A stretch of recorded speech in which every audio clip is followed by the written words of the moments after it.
사역하셨던 곳, 또 예수님께서 돌아가셨던 곳을 다녀온다는 것은 굉장히 큰 영광이요 기쁨이 아닐 수 없을 겁니다. 저 역시 만약 그런 기회가 주어진다면 만사 제쳐놓고 갔다 올 생각입니다. 여러분 어떠세요? 가고 싶습니다. 네. 데려가 주세요. 얼마 전에 예루살렘 성지순례를 다녀온 신부님으로부터 예루살렘 전경 그 전체 다 보이는 전경이 담긴 큰 화보 한 장을 선물로 받았습니다. 그래서 예루살렘이 보고 싶으면 제 방에 들어가면 붙여놨어요. 액자를 구하랬더니 너무 비싸고 그냥 그림만 붙여놨어요. 저도 이제 가끔 이렇게 쳐다보면서 예루살렘 저렇게 생겼구나 이렇게 보고 있습니다. 그 예루살렘을 보면서 제 눈에 제일 먼저 들어온 게 여긴 돌산이네, 돌이 많네 이렇게 눈이 들어왔어요. 그래서 제가 이렇게 본 모습이 정확한지를 좀 찾아봤어요. 찾아봤더니 예루살렘은 해발 760m 돌산에 세워진 도시랍니다. 돌산. 그러니까 돌이 많겠죠, 그죠? 그리고 천혜의 요새랍니다. 동쪽은 급경사. 그래서 거기 뭐 성을 따로 쌓을 필요가 없는 거죠. 서쪽과 남쪽도 완만한 낭떠러지와 접해져 있고 유일한 통로는 북쪽이랍니다. 그래서 북쪽만 이렇게 성을 쌓으면 다 보호할 수 있는. 그러니까 돌산이니까 또 뭐 누가 땅굴 파고 들어올 수도 없는 거고, 그죠? 또 돌이 많으니까 성을 잘 쌓을 수도 있는 거겠지. 궁금하시죠? 이따 끝나고 제 방에 와서 다 보시고. 돌이 많다 보니까 돌을 활용해서 발달한 문화양식이 많이 있을 겁니다. 우리 저도 제주도 이번에 5월 말에 우리 통역선생님들하고 갈 텐데 제주도가 유명한 게 뭡니까? 돌이 유명하잖아요. 그래서 돌로 만들어진 집, 돌담이 아주 유명하죠. 그래서 예루살렘 이렇게 보니까 집들이나 성벽, 커다란 성정들이 다 뭘로 만들어졌어요? 돌로 만들어진 걸 볼 수가 있겠습니다. 그래서 성경 말씀에서도 돌과 관련된 말씀이 많이 등장하는데 그런 것들을 수시로 볼 수 있으니까 그랬겠죠, 그죠? 그래서 오늘 서신 말씀도 돌에 관해 언급을 하고 있습니다. 이렇게 기록을 하고 있네요. 주님께로 가까이 오십시오. 그분은 살아있는 돌입니다. 사람들에게는 버림을 받았지만 하느님께는 선택을 받은 귀한 돌입니다. 여러분도 신령한 집을 짓는 데 쓰일 산 돌이 되십시오. 거기 물을 좀 달아주세요.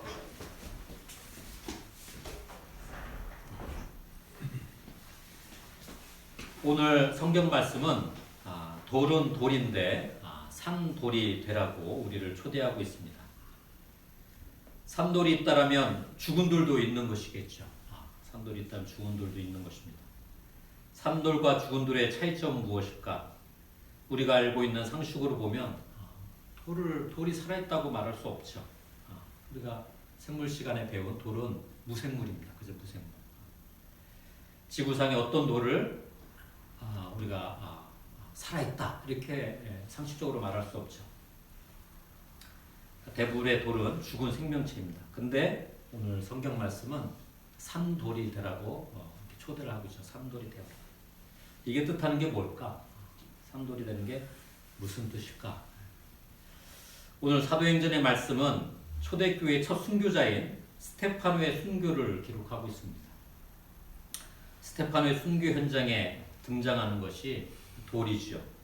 성경은 이렇게 또 기록을 하고 있습니다. 사람들은 크게 소리를 지르며 귀를 막았다. 그리고 스테파노에게 한꺼번에 달려들어 성 밖으로 끌어내고는 어떻게 해요? 돌로 치기 시작하였다. 네. 그러니까 스테파노를 죽일 때 사용한 도구가 뭐예요? 돌입니다. 앞서 제가 돌산에 세워진 예루살렘에서 그 많은 돌로 성벽도 쌓고 성전도 쌓고 집도 만들었다고 했습니다만 또 그 돌로 뭐 했어요? 사람을 죽이는데 쓴 것이죠. 그 돌로 자신들과는 다른 길을 가겠다라는 스테파노를 죽였던 겁니다. 이때 사용된 돌은 또 어떤 돌이라고 우리가 얘기를 할 수 있겠어요? 살아있는 돌, 산돌이 되라고 하셨는데 스테파노를 향해 던졌던 돌은 어떤 돌이겠습니까? 오늘 서신 말씀 베드로 1서의 말씀은 산돌이 무엇인지를 기록하고 있습니다. 성서에 이런 말씀이 있습니다. 내가 귀중한 돌 하나를 골라 머릿돌로 시온에 두었다. 그를 믿는 사람은 결코 부끄러움을 당하지 않을 것이다. 그러므로 이 돌이 믿는 여러분에게는 귀한 것입니다. 그러나 믿지 않는 자들에게는 집 짓는 자들에게 버림을 받았다가 모퉁이의 머릿돌이 된 돌이며 그들을 걸려 넘어지게 하는 돌이요 장애물이 된 바위입니다. 이렇게 오늘 베드로 1서의 말씀을 기록을 하고 있습니다. 여기서 말한 산돌이란 어떤 돌을 말합니까? 생명을 살리는 돌이겠죠. 생명을 살리는 돌. 그리고 궁극적으로 성서는 그 산돌의 정점엔 누가 있다? 예수 그리스도가 있다. 이걸 가르치고 있는 겁니다.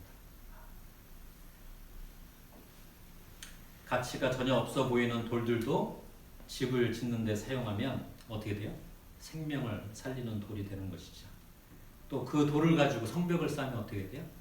그 성 안에 사는 사람들을 보호해주는 그런 돌이 되는 것이죠. 산돌이 되어라. 오늘 저는 이 돌을 인간에게도 좀 빗대어 볼 필요가 있다고 봅니다. 인간. 우리 인간은 어떠한 존재일까? 우리 인간들은 생물학에서 배운 거예요. 제일 고등한 존재죠. 그 고등생물이라고 그러죠. 그래서 이 지구를 다 지배하고도 남을 만큼 이 지구도 이제 성이 안 차니까 우주로 나가서 이 우주도 지배하고 싶은 그런 존재가 또 인간 아니겠습니까? 근데 인간의 관점에서 볼 때는 이렇지만 지구의 관점에서 볼 때 인간은 과연 어떤 존재들일까? 뭐 이대로 가면 지구도 굉장히 위기에 빠진다고 그러잖아요. 이 지구의 입장에 봤을 때 인간은 어떠한 존재들일까?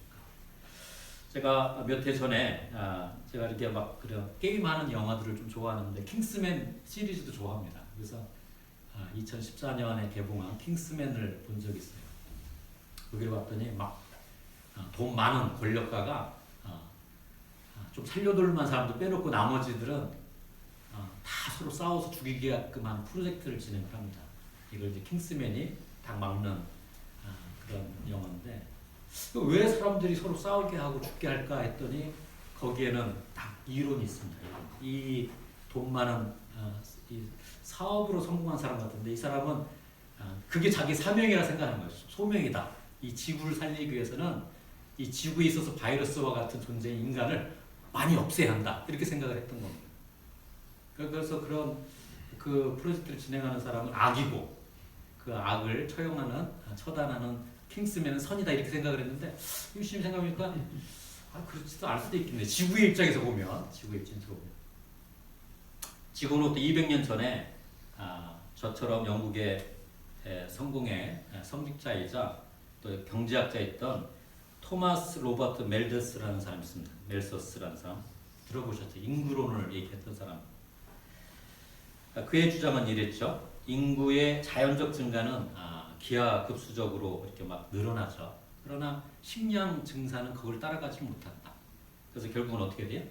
과잉 인구로 인해서 식량 부족 그리고 그걸로 인해서 막 빈곤과 큰 범죄나 죄악이 커질 것이다 이렇게 주장을 합니다.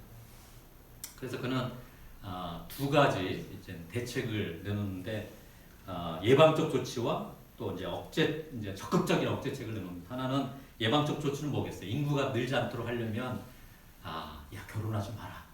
독신이 좋다. 이런 걸 강조하고 또 어떻게 합니까? 결혼해도 아이를 많이 낳지 마라. 산하 제한. 그리고 결혼하고 싶어도 늦게 해라. 뭐 이런 걸 이제 제안을 하죠. 그래서 출산율을 낮추는 그런 제안을 합니다. 억제책도 있어요. 적극적 억제책 뭡니까? 그래서 이 세상에 기근이 있는 거야. 그래서 이 세상에 질병이 있는 거야. 심지어 이 세상에 전쟁이 있는 이유도 그 늘어나는 인구를 줄이기 위해서 있는 거야. 이렇게 강조를 하고 그게 필요하다. 이렇게 강조를 하죠. 코로나 바이러스가 있는 이유도 인구가 이 사람의 인구수가 늘어난 걸 딱 억제하기 위해서 있다. 이렇게도 얘기할 수 있는 것이죠. 물론 이런 주장이 계속 이어진 건 아닙니다. 이제 한동안은 우리 기술이 발달하기 때문에 우리가 먹고 사는 걸 충분히 우리가 만들어낼 수 있다 하면서 이제 이런 이론들을 멀리하자. 그러나 다시금 신 멜소스주의라고 해가지고 다시 등장을 합니다. 기후 위기를 비롯한 지구의 위기가 인간들의 수가 증가하는 것과 무관하지 않다는 관점이죠. 인간들이 증가하면 할수록 지구에는 도움이 되지 않는다는 입장입니다. 그렇기 때문에 어떤 수를 써서라도 인간의 수요를 줄여야 한다는 입장이 등장을 하게 되는 것이죠. 무섭죠, 그죠? 오늘의 성경 말씀, 돌에도 산돌이 있고 그렇지 못한 돌이 있듯이 우리 인간들에게도 살아있는 인간이 있고 그렇지 못한 인간이 있다는 생각입니다. 육체적으로는 사지가 멀쩡하고 또 우리의 입과 코로 숨을 쉰다고 해서 살아있는 인간이다 이렇게 표현할 수 있느냐, 우리가 인문학적으로 좀 접근해 볼 필요가 있다는 것이죠. 살아있는 인간은 어떤 인간을 두고 하는 얘기일까? 저는 2000년 전 예수님께서 이 땅에 오신 이유는 죽어가는 인간들을 살리기 위해서라고 믿습니다. 민중을 향한 거룩한 실험을 하셨던 것이죠. 그렇다면 살아있는 인간과 그렇지 못한 인간의 분별 기준은 과연 뭘까? 예수님은 뭘 살아있는 인간이라고 보셨을까? 이 질문이 우리에게 다가오겠죠. 그 분별 기준이 뭐겠습니까? 오늘 복음 말씀은 그 분별 기준에 대해서 분명하게 말씀해 주고 계십니다. 예수님께서 제자들에게 말씀하시죠. 나는 길이요 진리요 생명이다. 나를 거치지 않고는 아무도 아버지께 갈 수 없다. 너희가 나를 알았으니 나의 아버지도 알게 될 것이다. 이제부터 너희는 그분을 알게 될 것이다. 아니 이미 배웠다. 이렇게 제자들에게 얘기합니다. 그러니까 필립보가 주님 저희에게도 아버지를 뵙게 하여 주시면 더 바랄 것이 없겠습니다 하고 간청을 하죠. 그러자 예수님께서 어떻게 말씀하십니까? 필립보야 들어라. 내가 이토록 오랫동안 너희와 같이 지냈는데도 너는 나를 모른단 말이냐? 나를 보았으면 뭐예요? 곧 아버지를 본 것이다. 그런데도 아버지를 뵙게 해달라니 무슨 말이냐? 너는 내가 아버지 안에 있고 아버지께서 내 안에 계시다는 것을 믿지 않느냐? 내가 너희에게 하는 말도 나 스스로 하는 말이 아니라 아버지께서 내 안에 계시면서 몸소 하시는 일이다. 이렇게 오늘 복음 말씀 기록을 하고 있습니다. 그래서 대부분의 교회는 앞부분에 굉장히 강조를 하죠. 뭐죠? 나는 길이요 진리요 생명이다. 예수님이 우리의 길이요 진리요 생명이다. 예수님을 잘 믿으면 우리가 살아있는 인간이 된다. 이렇게 강조합니다. 이거 잘못된 안내는 아니라고 저는 생각을 합니다. 그러나 본론은 뒷부분에 있죠. 중심은 뒷부분에. 뭐가 분별의 기준이냐? 살아있는 인간과 그렇지 못한 인간의 분별 기준. 그것은 하느님 아버지를 알아볼 수 있느냐 없느냐가 분별의 기준이 되어야 한다는 것입니다. 이것을 예수님께서 이렇게 표현하신 거죠. 내가 아버지 안에 있고 아버지가 내 안에 있다. 예수님을 믿고 살아가는 것도 중요하지만 예수님이 궁극적으로 우리에게 보여주려고 했던 것은 나처럼 살아봐. 나는 어떻게 살아? 아버지가 내 안에 있고 내가 아버지 안에 있는 삶을 살고 있다. 이걸 보여주고 싶었던 것이죠. 예수님께서는 당신이 만나는 민중들이 이러한 삶을 살아가기를 바라셨던 거죠. 비록 목구멍이 호두청이라 생존하기 위해서 우리의 어떤 육체적 갈망을 불태우고 그렇게 살 수밖에 없는 존재들이지만 그걸로는 우리가 살아있는 인간이라 부를 수 없다. 예수님께서 살아가신 방식으로 우리가 한번 살아가 보자. 그럴 때 우리가 살아있는 인간, 산돌이 될 수 있다. 이렇게 예수님은 말씀했다고 저는 믿습니다. 이런 말씀의 뜻을 저는 여러분과 좀 더 구체적으로 살피기 위해서 잠시 두 인물을 소개하고자 합니다. 한 분은 함석헌 선생님이시고 다른 한 분은 그분의 스승이 되는 다섯 류영모 선생님입니다. 좀 안타까워요. 우리 물론 교회의 출발이 저 멀리 지중해 그 자그왕 그런 사막기후 같은 그런 곳에 시작을 했고 그게 이제 서구에서 꽃을 피웠지만 그런 어떤 진리나 참된 가르침이 어찌 거기만 있겠어요, 그죠? 우리 선조들도 그런 갈급함과 그런 삶을 살았던 분들이 굉장히 많을 거예요. 그러나 그렇게 살았던 분들에 대한 소개가 잘 안 이루어져요. 유능한 신학자, 서양 신학자들만 얘기하고 그 사람들이 해석한 걸만 우리가 읊조리지 우리 선조들 가운데, 이 땅에 살았던 선조들 가운데 몸소 예수님의 길을 걷고자 했던 그런 분들의 이야기는 잘 소개가 안 되고 있는 것 같아요. 먼저 저는 다소 류영모 스님이 말씀하신 얼라. 이 얼라가 우리가 깜짝 놀랐을 때 얼라? 이거 똑같은지 모르겠어요. 얼라? 얼라. 얼이 살아있는 나. 우리 누구 이렇게 좀 이상한 짓 하면 그렇게 얼 빠진데 누구 이렇게 얘기하잖아요. 얼 빠졌다. 얼이 빠졌다. 얼이 빠졌다. 그래서 류영모 스님은 얼이 살아있는 나, 몸을 지닌 존재가 되라. 얼라가 되라. 이렇게 끊임없이 강조를 하시죠. 예수님도 그 얼라를 강조한 거다. 류영모 스님이 당신의 호를 다석이라고 친 게 뭡니까? 그런 얼라로 살다 보니까 야 나는 삼시세끼 다 먹을 필요 없어. 한 끼만 먹어도 난 되는 사람이야.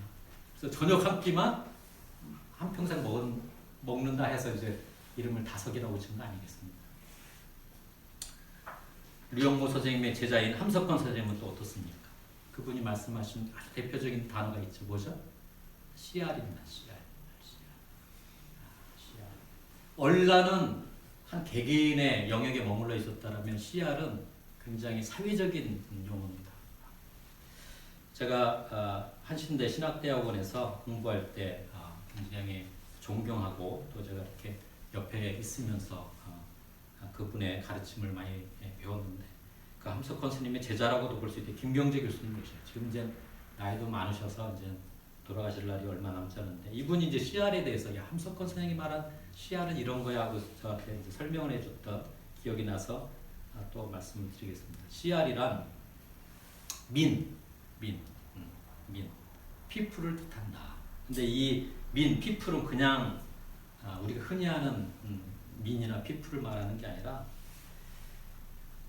우리 자신을 모든 역사적 죄악에서 해방시키고 새로운 창조를 위한 자격을 스스로 닦아내는 그런 존재가 민이다, 피플이다 이렇게 얘기를 하죠. 그리고 그 씨알은 하나의 세계를 믿고 하나 되는 세계를 믿고 그 실현을 위해 세계의 모든 씨알과 손을 잡고 일을 한다.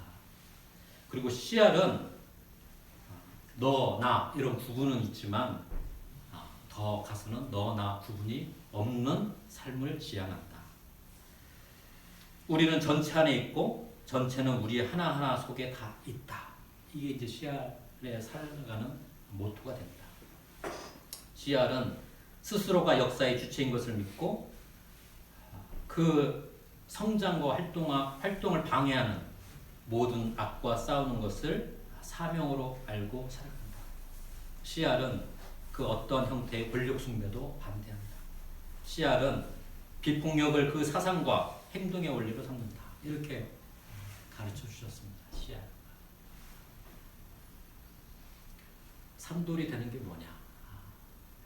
하느님 아버지가 내 안에 있고 내가 하느님 아버지 안에 있는 삶이 뭐냐? 저는 이 류영모 선생은 얼라로 표현을 했고 함석헌 스님은 씨알로 표현했다고 생각을 합니다. 또 당신들이 그렇게 살려고 노력했죠. 어렵게 막 추상적인 걸 이렇게 막 주워다가 이렇게 덧붙일 하는 이유가 없습니다. 오늘 9월 5주일 아침에 오늘의 성경 말씀은 우리가 죽은 돌이 아닌 산돌로 살아가기를 초대하고 있습니다. 산돌로 살아간다는 것은 앞서 말씀드린 류영모 선생님이 말씀하신 얼이 살아있는 나로 살아가는 것이라 저는 믿습니다. 함석헌 선생님이 말씀하신 씨알로 살아가는 것이라 믿습니다. 물론 그리스도 전통에는 이러한 또 다른 표현들이 있습니다. 내면의 빛, 내면의 스승, 참된 빛 이런 표현들이 있죠. 저는 우리 파주교회 비록 작지만 저는 어제 굉장히 큰 힘을 느꼈습니다. 어제 교화 사람들 만났더니 우리 성공회가 그 교화를 딱 흔들고 있다는 게 느껴졌어요. 또 최석진 신부님이 거기서 오랫동안 또 활동하면서 그렇지 않으면 우리를 왜 초대하겠습니까? 그죠? 네, 작지만 작은 교회지만 우리가 머리로 신앙생활하는 게 아니라 하느님 아버지께서 내 안에 내가 하느님 아버지 안에 살아가는 그러한 경험을 하면서 살아가는 주님의 자녀들이 되기를 이 시간 간절히 소망합니다. 성부와 성자와 성령의 이름으로 말씀을 드렸습니다. 오늘의 말씀을 기억하며 잠시 침묵하겠습니다.